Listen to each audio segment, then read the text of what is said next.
akan qadahu ila menghasilkan pahala. 20 Allah memanggil malaikat istri dan anak-anaknya lebih mendekatkan dunia sedang dilanda dengan fitnah. Assalamualaikum warahmatullahi wabarakatuh.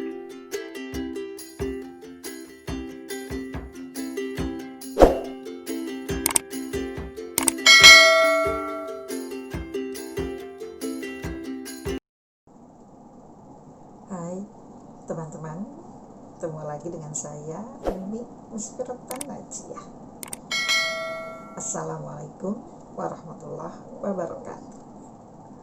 Video saya kali ini ingin mengupas tentang pertanyaan lagi nih. Ada akhir-akhir ini banyak sekali yang bertanya pada saya tentang hukum-hukum agama.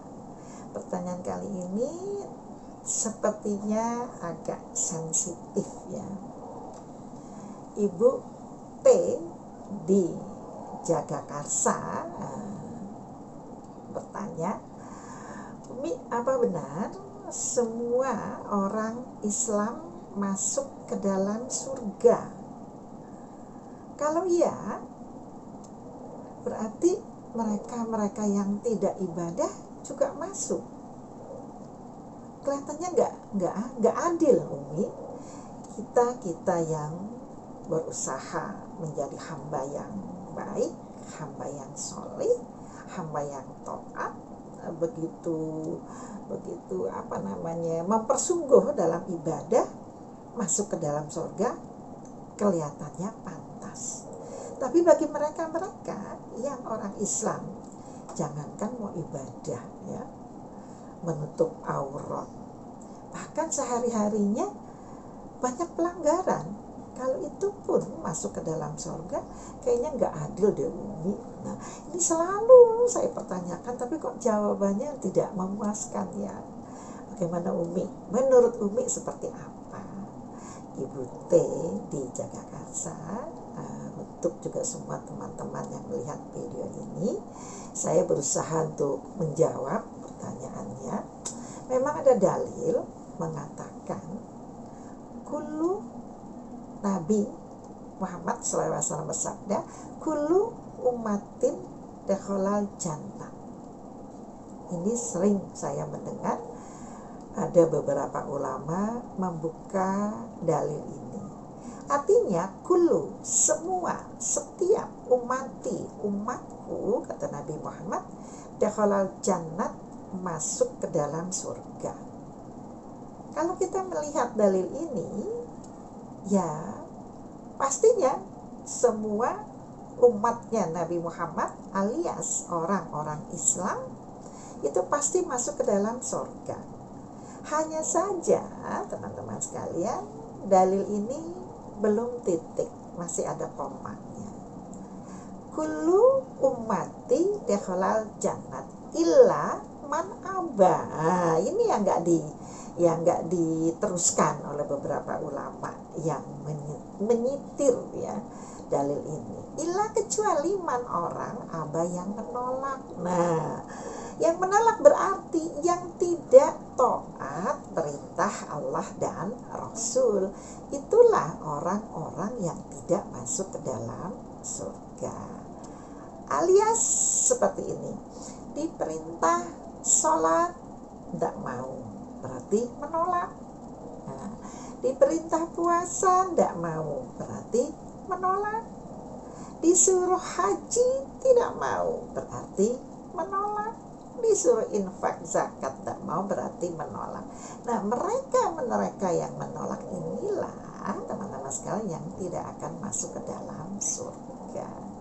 Ya, karena tingkatan dalam Islam itu ada 3. Yang pertama, minimal 3. Yang pertama, baru mengaku Islam saja, mengucapkan 2 kalimat syahadat, kemudian ditingkatkan menjadi iman.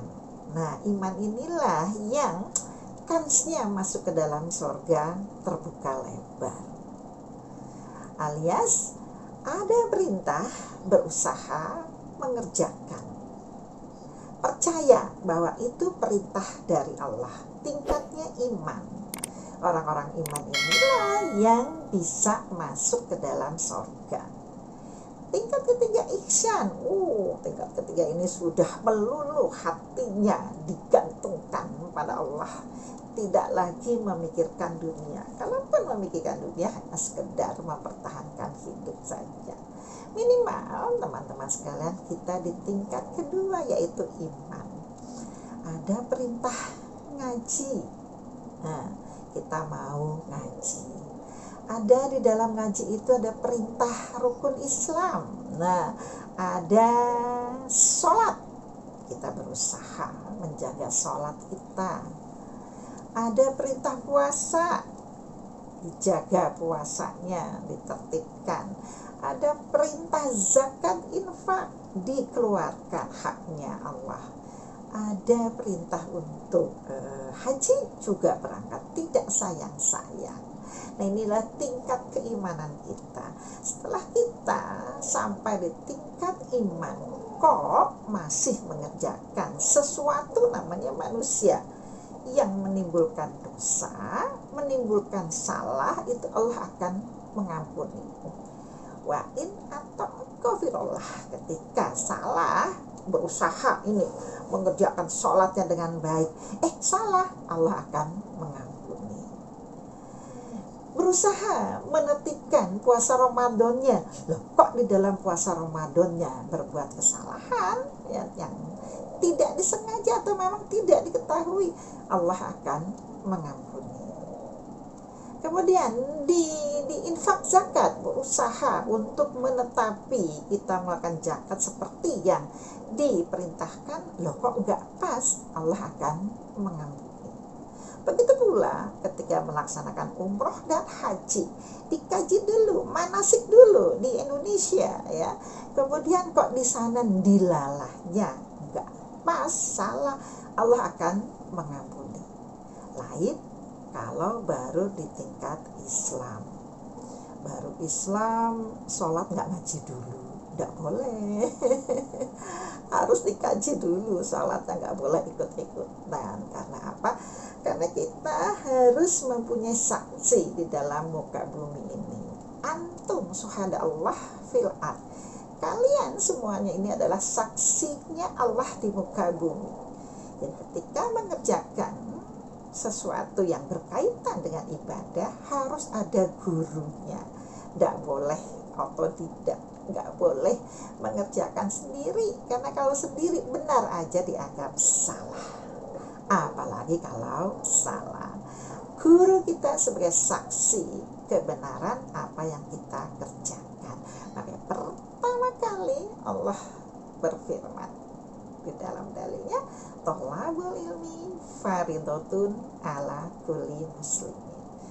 Mencari ilmu alias mengaji ilmu agama, bukan ilmu dunia, hukumnya wajib untuk masing-masing kita kalau ngaku orang Islam.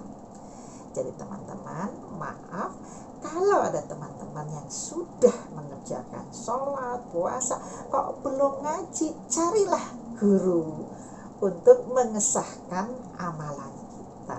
Cari yang benar, karena sekarang ini menurut kacamata Quran dan hadis ada masih guru-guru yang tidak sesuai dengan Quran dan hadis. Carilah guru yang benar-benar sesuai perintah Allah dan Rasul. Bagaimana ibu kita yang bertanya? Jadi tidak semuanya orang Islam masuk ke dalam surga. Ada kalimat terusnya ya. Kullu ummati dakhalal jannat illa man aba, kecuali orang-orang yang menolak, yang tidak mau mengaji Quran dan hadis ya. Insyaallah keterangan saya cukup ya Ibu. Mudah-mudahan semakin hari keimanan kita semakin meningkat ya, dan Allah ketika memanggil kita di hadapannya nanti pantas untuk dimasukkan ke dalam surganya Allah. Alhamdulillah, jazakumullah khairan. Ketemu lagi dengan saya di video yang akan datang. Assalamualaikum warahmatullahi wabarakatuh.